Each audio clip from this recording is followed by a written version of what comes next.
La Jornada Zacatecas TV, un espacio de libertad.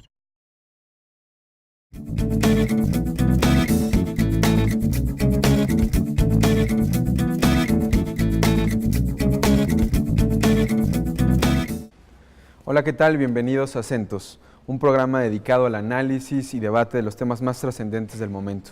En esta ocasión haremos un programa dedicado al Día de Muertos y en coordinación con el conductor de Sinergia, Marco Torres Inguanzo, estaremos hablando sobre la concepción de los prehispánicos y cómo ha evolucionado esta hasta nuestros días, esta fiesta tan tradicional en nuestro país. Ya lo presenté, Marco Torres Inguanzo va a estar con nosotros. También tendremos en este programa, en esta emisión, otros invitados que nos estarán hablando sobre cuestiones antropológicas y también sobre cuestión de cultura popular. La cultura popular, esta fiesta, cómo se enmarca en la cultura popular de México. Bien, para iniciar, Marco, nos gustaría que nos pudieras platicar acerca de la concepción, cuál es la idea central de la muerte en la cultura prehispánica, la cultura mesoamericana, por favor. Sí, mira, lo que hay que hacer antes es caracterizar de manera breve, pero muy clara, qué tipo de religión tenemos con estos pueblos precolombinos, sobre todo en esta área de Mesoamérica. Para caracterizar eso, diremos lo siguiente, de manera muy breve. Es una religión que tiene como centro la naturaleza, pero tiene una particularidad, porque hay otras religiones de la naturaleza que son distintas. A diferencia del cristianismo, que nace como una secta judía, como una religión más bien centrada en la historia. Dios se manifiesta en la historia, en el caso de los judíos. Acá vamos a poner una diferencia. Hay pueblos que observan el poder creador de la naturaleza en el acto de la sexualidad. Entonces, un poder creador es un acto sexual. Por eso hacen ritos orgiásticos de fertilidad. No es el caso de estos pueblos. Acá el acto creador de la naturaleza es un acto sacrificial. Entonces es el sacrificio el que crea y recrea la vida. Entonces es como una especie de semilla en donde algo tiene que morir para que pueda nacer algo. O sea, algo que tiene una identidad determinada, muere y nace otra cosa, en conexión con todo lo demás que nace y se está muriendo y naciendo. De tal manera que el sacrificio refiere a un acontecimiento dual, ¿verdad? Es un acontecimiento dual. Es el momento de muerte que hace posible la vida. No está separado, sino es la muerte-vida de un mismo acontecimiento que genera realidad, que le da realidad a las cosas y produce la vida. Eso es lo fundamental, de tal manera que cuando se ve la muerte no se ve como algo separado, ¿verdad?, de la vida, sino justamente como este agente que hace posible la propia vida. Matar la muerte y llamar a la eternidad, como en el caso del cristianismo, pues equivale justamente a matar la propia vida, ¿verdad? Sería una especie de paradoja. Por eso es importante visualizar que tampoco hay este elemento que luego hay en nuestras fiestas, que más bien de origen europeo con otras raíces, el tema del terror, ¿verdad?, o el tema del miedo. No hay ese ingrediente, ¿verdad? Es un ingrediente del culto a la muerte, es el culto a la vida. Es interesante esto, y la dualidad al final, ¿no? Es lo que comentas muy bien. O sea, la dualidad es una religión y es un pueblo, es una cultura dual. Y sacrificial. Y sacrificial, totalmente. Tendremos ahorita oportunidad para platicar cómo evolucionó o cómo fue modificándose esta cosmovisión conforme fue llegando la cultura europea occidental, pero ahorita vamos a pasar a una cápsula con el director de Antropología y Arqueología, Carlos Carrillo. Vamos a la cápsula y volvemos. Una idea generalizada en la época prehispánica acerca de la muerte es que era un tipo de renovación, es decir, no era una etapa como lo concibe el cristianismo occidental o como lo conciben otras religiones para alcanzar un escalafón más alto, sino que era simplemente el renovar, entenderíamos en términos actuales, la energía que muere al terminar un ciclo. Lo que sabemos es que evidentemente hay variantes regionales, pero sí podemos hablar que una generalidad importante de los pueblos mesoamericanos veían a la muerte como la contraparte evidentemente de la vida. La dualidad es una característica muy importante de la religión mesoamericana, y esto lo encontramos prácticamente en todas las culturas conocidas.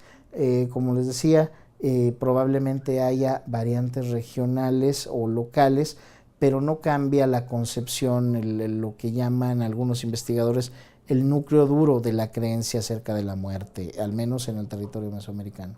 Una de las cosas importantes de la visión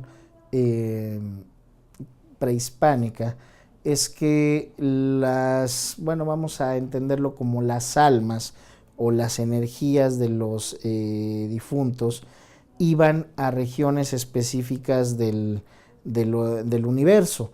Esto no dependía de una cualidad moral. Por ejemplo, en el cristianismo depende de cómo hayamos vivido, cómo nos hayamos comportado, a dónde vamos, a qué plano vamos posteriormente. En la época prehispánica era distinto porque dependía no de una característica moral, sino de una circunstancia, es decir, cómo moríamos. Si nosotros éramos guerreros y moríamos en combate, automáticamente nuestra alma iba hacia el poniente, hacia la casa del sol. Si moríamos por enfermedades relacionadas con el agua, como la gota, o por eventos relacionados con el agua, como por ejemplo el ahogamiento o ser muertos por un rayo, automáticamente eso nos enviaba a la casa de Tlaloc, al llamado Tlalocan. Si las mujeres morían en parto, se consideraba que eran mujeres guerreras y sus almas se convertían en palomas que iban hacia la casa del maíz que está en el poniente. Y a todas las demás personas que morían por causas distintas a estas que te platico, pues iban a la región de los muertos, al llamado Mictlán, donde sus almas tenían que pasar 9 pruebas antes de llegar a la región del descanso eterno para poder renovarse. Volvemos. Marco, nos gustaría ahora tocar el punto de la colonia. Los españoles llegan a Mesoamérica, colonizan y poco a poco van permeando en el imaginario, en la cosmovisión prehispánica. La fiesta, el culto a la muerte, que era el culto a la vida, como ahorita lo venías refiriendo bien, se convierte ya después en una fiesta y se institucionaliza en un día que refiere a Occidente, que es el día 1 de noviembre, Todos los Santos. ¿Qué podemos hablar en torno a cómo fue permeando la cultura occidental y cómo se fue occidentalizando, digamos, esta fiesta? Sí, bueno, de manera muy breve decimos que Todos los Santos es una fiesta que se establece desde el siglo VII y en el siglo XI y XII se establece la fiesta de las ánimas, que es lo que entendemos por la fiesta de los difuntos. Pero se oficializa en el siglo XIII, 1274. Pero aquí el dato más importante no es ese.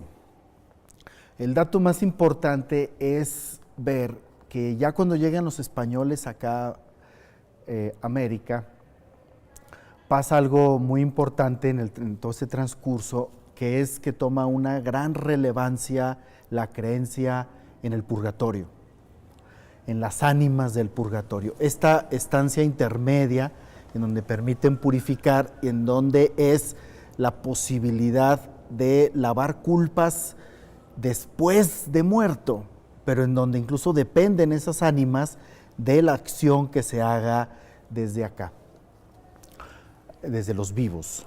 Es una forma en cómo se conectan el ámbito de los muertos y el ámbito de los vivos, porque hay una influencia de las oraciones o actos de piedad, ¿verdad?, con las ánimas que están purgando.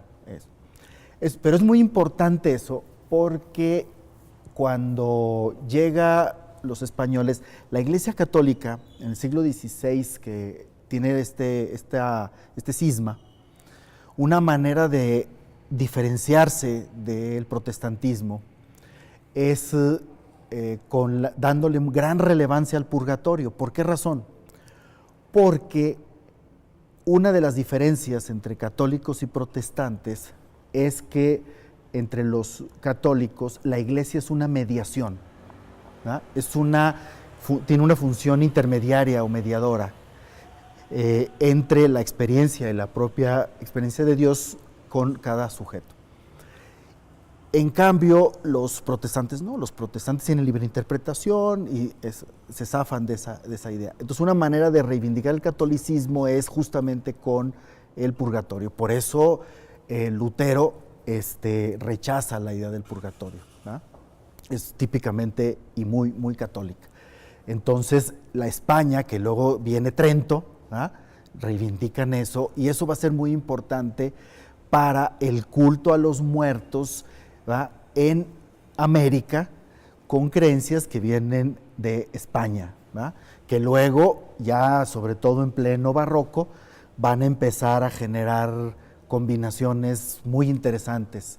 Sincréticas ya en el barroco, pues empieza... Sí, allá ya están muy elaboradas, ¿no? De manera inmediata empiezan desde el propio siglo XVI, ¿verdad? Sobre todo el manejo que le dan a ciertos ritos los propios pueblos indígenas, ¿verdad?, que le dan un uso distinto y un significado distinto al que la ortodoxia quisiera. ¿Y cuándo llega a consumarse, digamos, este sincretismo en América? Este sincretismo entre lo prehispánico y lo occidental. ¿Hay alguna fecha en la cual podamos decir, el siglo XVII es cuando quizá ya está consumado este proceso sincrético de esta tradición? Son procesos que se van construyendo, porque cuando llegan los españoles hay una cosa que aconteció de manera muy importante, que es la devastación de toda la población indígena, ¿verdad? Hay muchas hipótesis de cuántos eran, ¿no? Hay quienes dicen que eran tantos millones, otros que eran un poquito menos, y hay una serie de hipótesis, pero lo que está claro es que hubo una devastación de la población, ¿verdad? Las pocas poblaciones que quedan y lo que van siendo sometidas inician, y ahí inicia, ¿verdad?, y no deja de ocurrir este proceso combinatorio. Bueno, ahí algo de dialéctica y de, materialismo dialéctico y materialismo histórico, ¿no? Pero bueno, vamos a la cápsula también, la intervención del doctor Carlos Carrillo, el director de antropología, y regresamos. Evidentemente esto es un choque cultural que sí desarticuló en un principio quizás la idea del mundo que tenían los mesoamericanos. Sin embargo, hubo algo que supieron aprovechar sobre todo los frailes, que era esta concepción tripartita del universo. Para los mesoamericanos era el supramundo, la tierra y el inframundo. Para los europeos era el cielo, la tierra y el infierno. Sin embargo, había diferencias. Por ejemplo, el supramundo tenía 13 niveles y el inframundo tenía a su vez 9. Sin embargo, efectivamente, como algunos autores como Serge Grusinski lo mencionan, la batalla más importante por el alma de los llamados indios no se libró en el campo, no se libró en el cerro, sino se libró en la mente, en la psique de las personas. ¿Por qué? Esto es a lo que llamaban la colonización de lo imaginario. Es decir, se parte de la idea de que alguien puede imponerle a otra persona algo solamente a través del convencimiento y no a través de las armas. Esto fue muy claro en los primeros años de la colonia, donde se obligaba a través de los castigos y de los suplicios a que los indígenas se bautizaran y asistieran a misa, pero sabíamos que ese era un discurso público. Había un discurso oculto donde los indígenas seguían siendo, según la concepción de la iglesia, idólatras. Esto poco a poco, con el trabajo de los frailes, con el aprendizaje de la lengua, con el uso muy sutil de algunos atributos de los dioses. Por ejemplo, está la hipótesis de que Tlaloc es una especie de dios cuyos atributos fueron utilizados para convencer a los indígenas de adorar, por ejemplo, o de reverenciar a San Juan, que es el patrono también de las lluvias. Y curiosamente, una de las fiestas de Tlaloc, que es el inicio de las lluvias, coincide con el 24 de junio, que es el día de San Juan.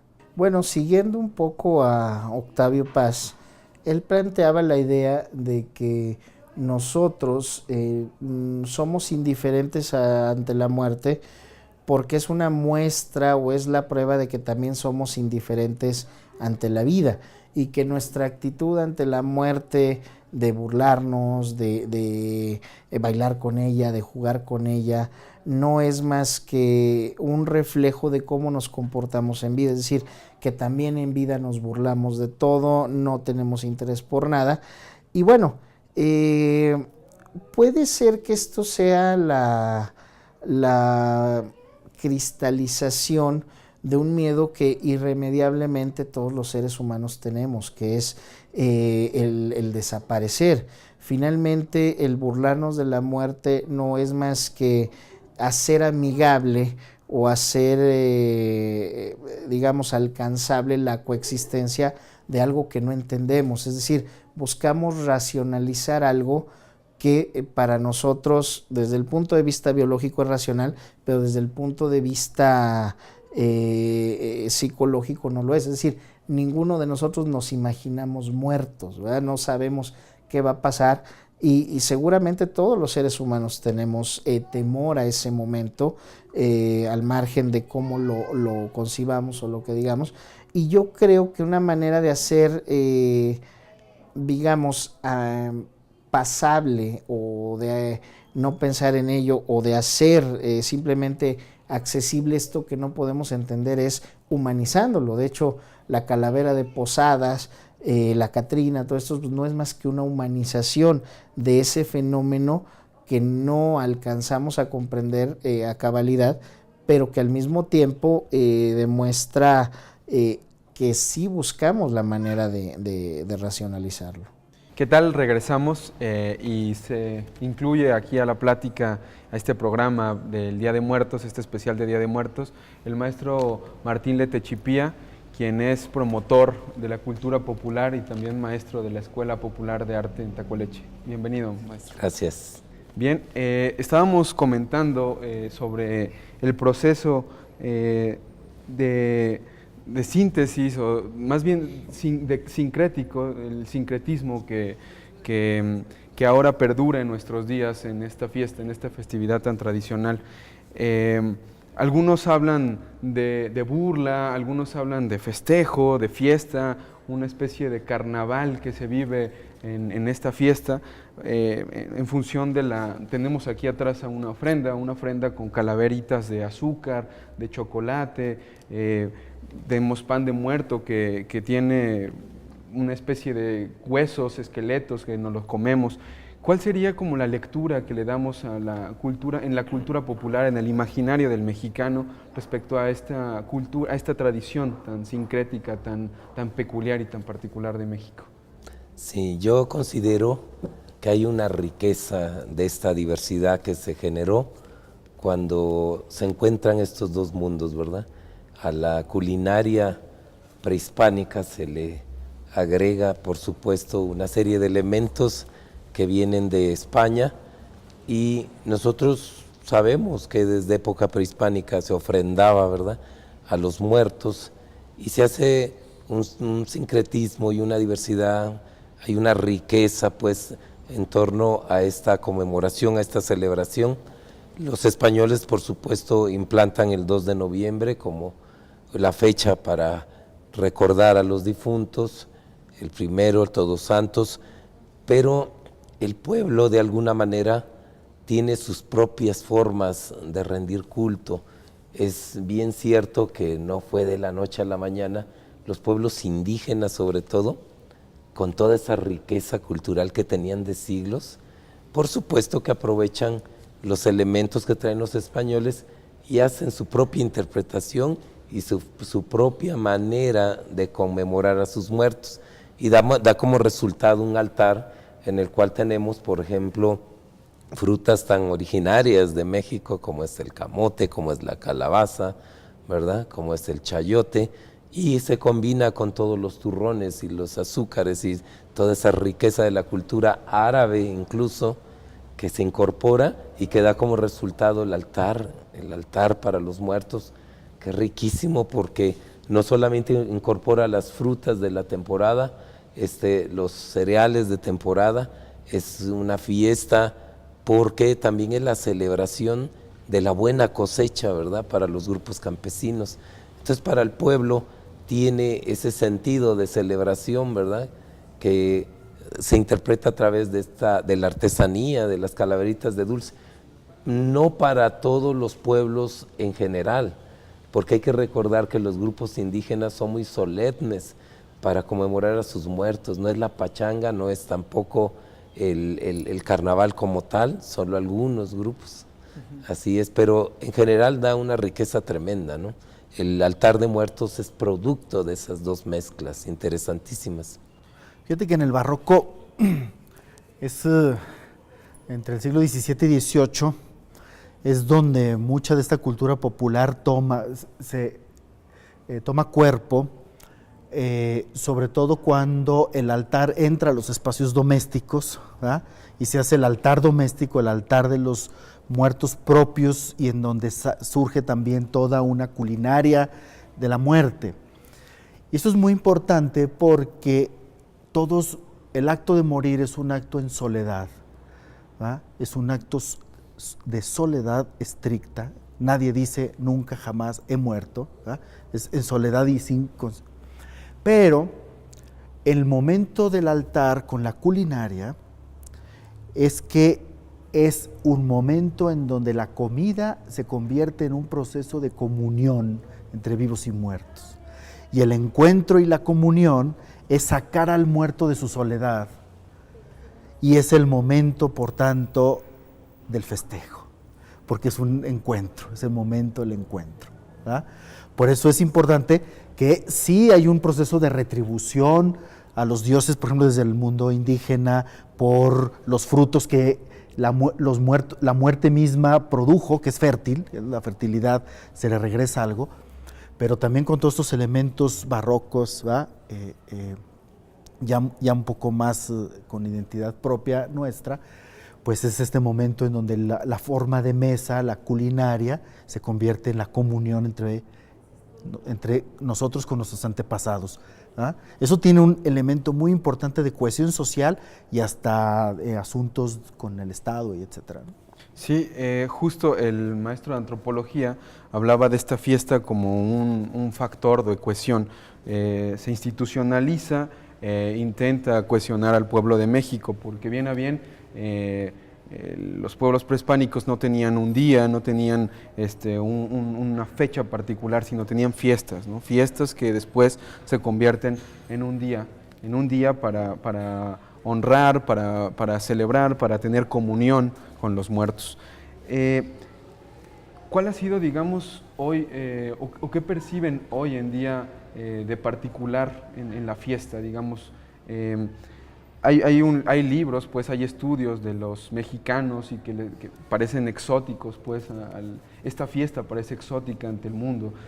¿Qué es lo que podemos encontrar hoy en día como particular de los mexicanos en este 1 de noviembre, en este 2 de noviembre, maestro Martín? Bueno, yo siento que esta es una de las fiestas más importantes en el calendario religioso, pero también en el calendario civil en general, porque después de ser un rito precisamente, como veíamos, ¿verdad?, de acompañar precisamente a los ausentes que regresan, siento que ha tomado una dimensión que va más allá de la cuestión propiamente religiosa. Pasa a ser un arte, pasa a ser parte de una manifestación muy viva de la cultura popular en general, que a veces no tiene que ver incluso con cuestiones de rito religiosas. Nosotros vemos, por ejemplo, que a nivel nacional hay como una especie de efervescencia por este tipo de culturas. La región, por ejemplo, de Estados Unidos, del sur, los chicanos, por ejemplo, por supuesto que ha crecido muchísimo el interés.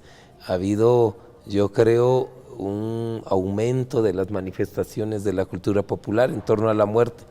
Yo creo que se está valorando en su justa dimensión y se me hace bueno de que no solamente esté constreñida la fiesta en lo religioso, sino que salga más allá, y ahorita podemos ver a nivel nacional exposiciones interesantísimas, colectivas en relación a la muerte, performance, música, literatura. Entonces esto se me hace muy interesante.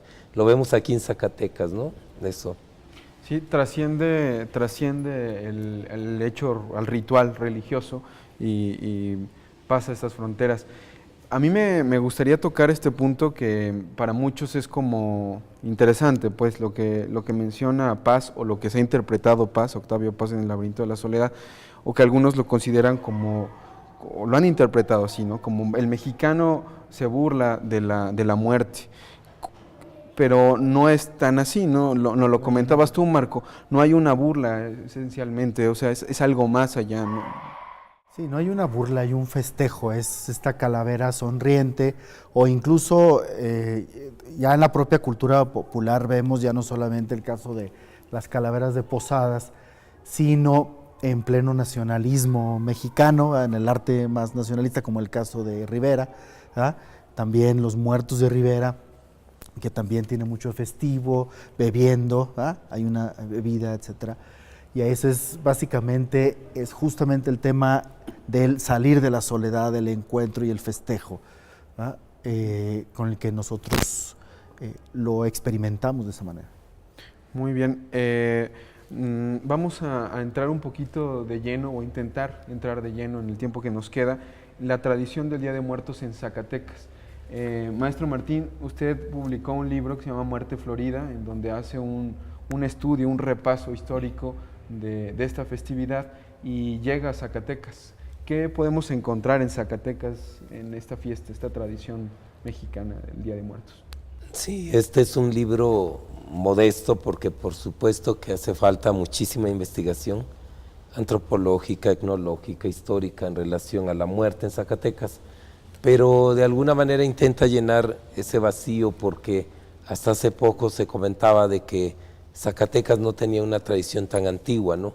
Y es mentira. Nosotros nos damos cuenta que este culto a la muerte está presente desde las tumbas de Tiro, que son parte de una manifestación religiosa en el centro occidente, ¿verdad? Básicamente Colima, Jalisco y Zacatecas. En Zacatecas se han encontrado recientemente muchas tumbas de Tiro, y nos pueden dar cuenta del desarrollo cultural y la concepción, la cosmovisión de la muerte de los zacatecanos de ese entonces. Se ofrendaban con objetos ceremoniales de uso cotidiano. Era parecida a la concepción mexica, ¿verdad?, que tenían que atravesar los 9 niveles para llegar al Mictlán. Bueno, esta era muy característica, la forma en que se enterraban los muertos. Este texto trata de hacer este recorrido histórico. Luego vemos los famosos túmulos o piras funerarias, que también es una manifestación importantísima. Yo planteo de que también es parte del origen del altar de muertos, aunque se ponía para las clases dominantes en estos túmulos, que eran estructuras muy barrocas, pues venía poesía, se adornaba, por ejemplo, con ceras escamadas, con flores, y así hace un recorrido este texto de varias tradiciones que algunas continúan muy vivas, ¿no? Por ejemplo, las luminarias de Santa Elena en Pinos, luminarias que son para recibir a sus muertos el 31 de octubre, como se hacía en época prehispánica, son aguachichil, y que siguen haciendo en los cerros estas figuras que ahora representan corazones, hileras, cruces, escaleras, pero que en ese entonces los huachichiles pues era un rito para recibir a sus muertos y que brincaban el fuego sagrado. Lo mismo siguen haciendo la gente de esta región, y es interesantísimo, ¿no?, lo que hay en San Pedro Piedragorda, en Sombrerete, por ejemplo, en ese culto a la muerte muy particular. Entonces, lo que intento es tratar la cultura popular en torno a la muerte de manera sintetizada. La artesanía, la literatura, la música, por supuesto, y la culinaria.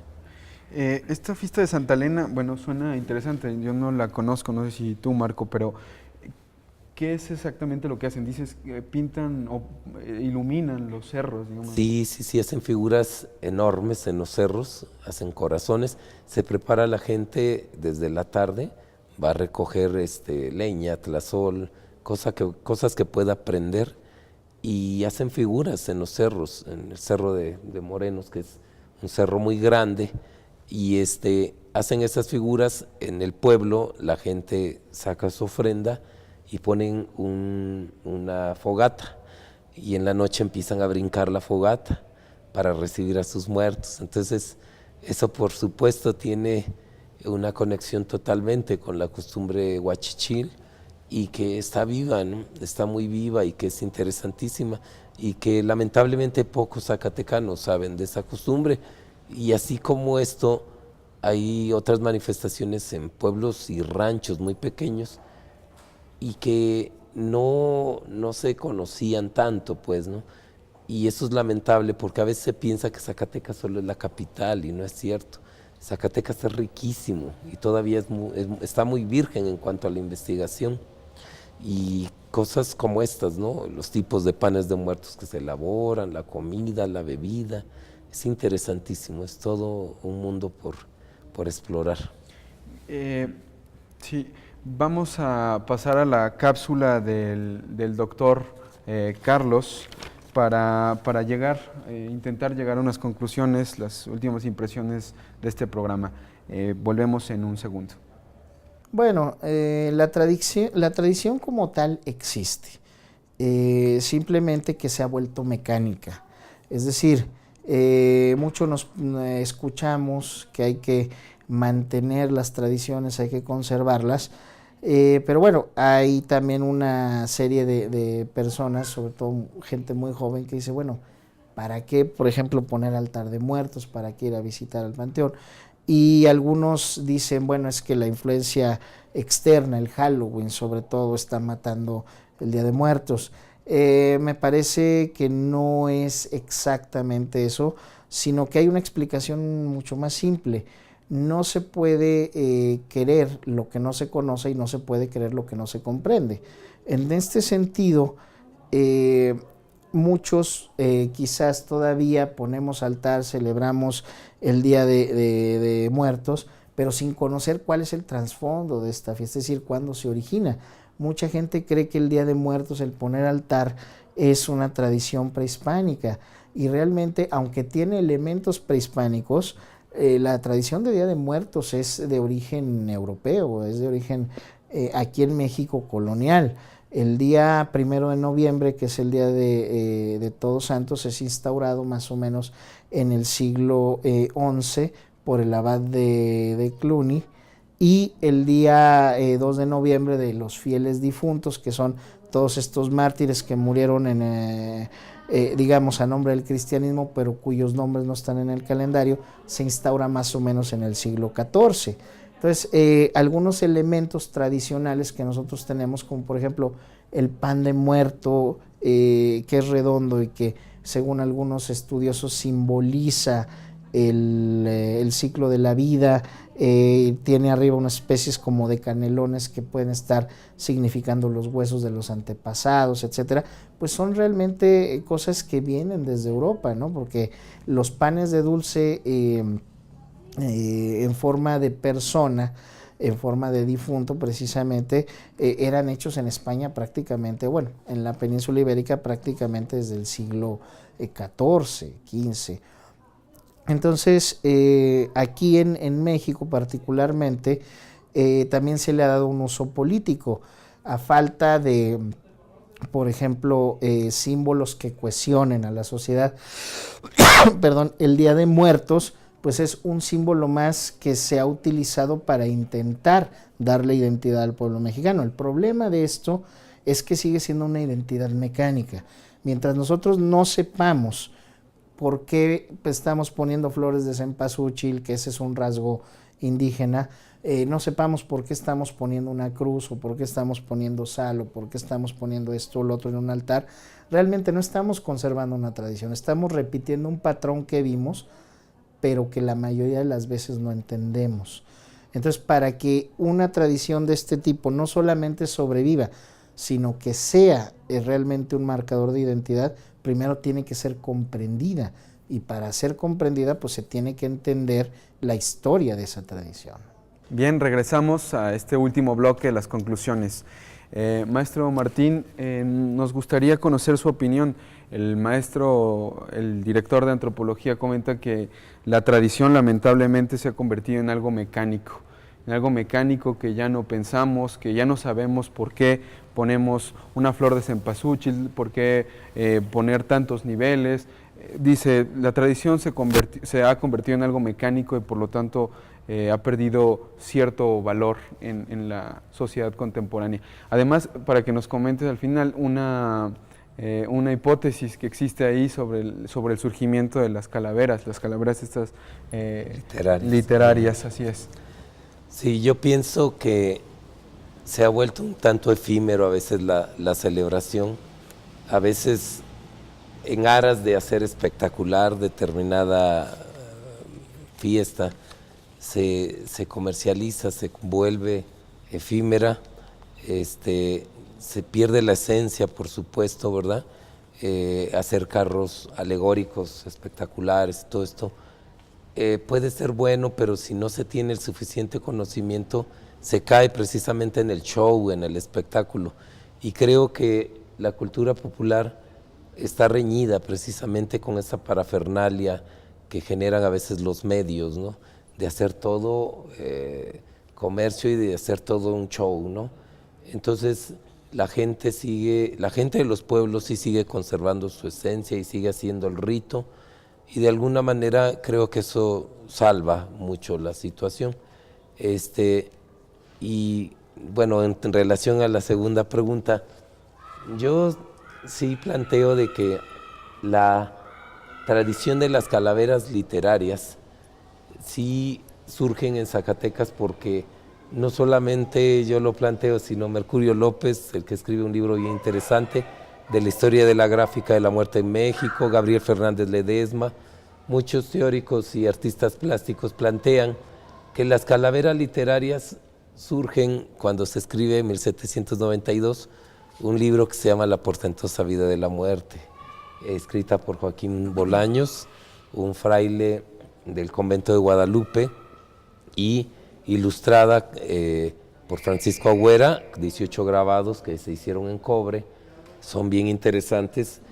Yo sí considero que se inaugura la plástica nacional porque lo han planteado muchos artistas plásticos, pero también en relación al versito satírico como tal.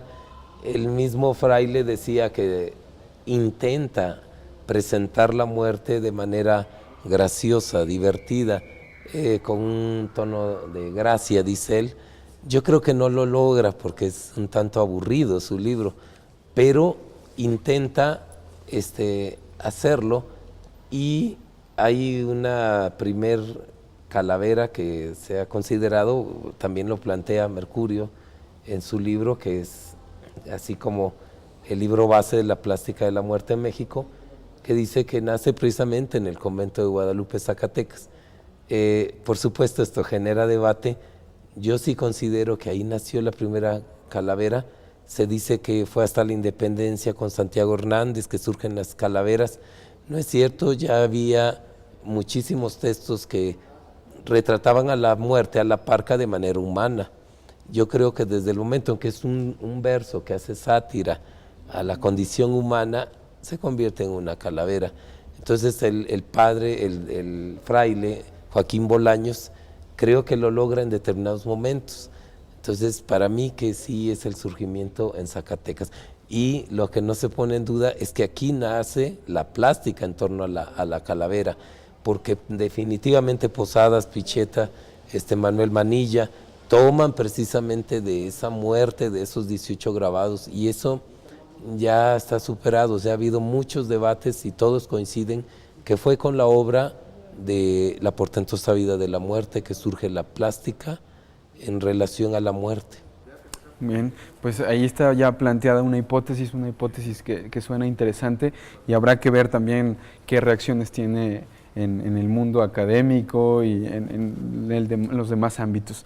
Bien, Marco, pues a mí me gustaría también que nos compartieras tus opiniones, tus conclusiones en torno a la tradición del Día de Muertos, la mención a mecánica. No se puede querer algo si no se conoce. ¿Tú lo crees así? Fuera del aire comentabas algo de la identidad movible. ¿Qué nos puedes comentar en torno a esto?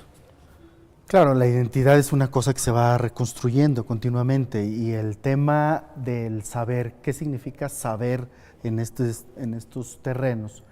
Hay una especie de comprensión de las cosas por medio de la acción y el propio gesto ritual. Esto es, la memoria que está ahí en la tradición no es algo que está en algún dato abstracto, sino está en los actos. La memoria está en la acción. Entonces, cuando la gente siga yendo al panteón, siguen haciendo sus culinarias sobre la muerte, siguen juntándose la familia, etcétera, todo ese tipo de cosas, aparte de lo que dice Martín, digamos, de ese espectáculo para el turismo, esto que sí es todavía muy auténtico, que está en la acción, de la gente, ahí está la memoria, ahí está la comprensión, ¿no? La comprensión está en la propia acción de lo que la gente hace. De tal manera que puede no haber a lo mejor conocimiento sobre la historia del asunto, ¿verdad? O no tener el concepto de lo que esa tradición está interpretándose, pero la gente cuando va al panteón y genera una experiencia, ¿verdad? Y tiene esos ritos y esos gestos rituales, ahí está la comprensión de la tradición. Muy bien, pues muchísimas gracias. Es algo interesante ahí, dos posturas que se contraponen, pero que al final se complementan en este programa dual. Les agradecemos muchísimo, Marco, y también Martín, y también a la Cineteca, y a la Ciudadela del Arte por este bello espacio que nos permitieron prestar para realizar este programa de Acentos. Muchas gracias por estar aquí y los esperamos en la próxima emisión. Hasta la próxima.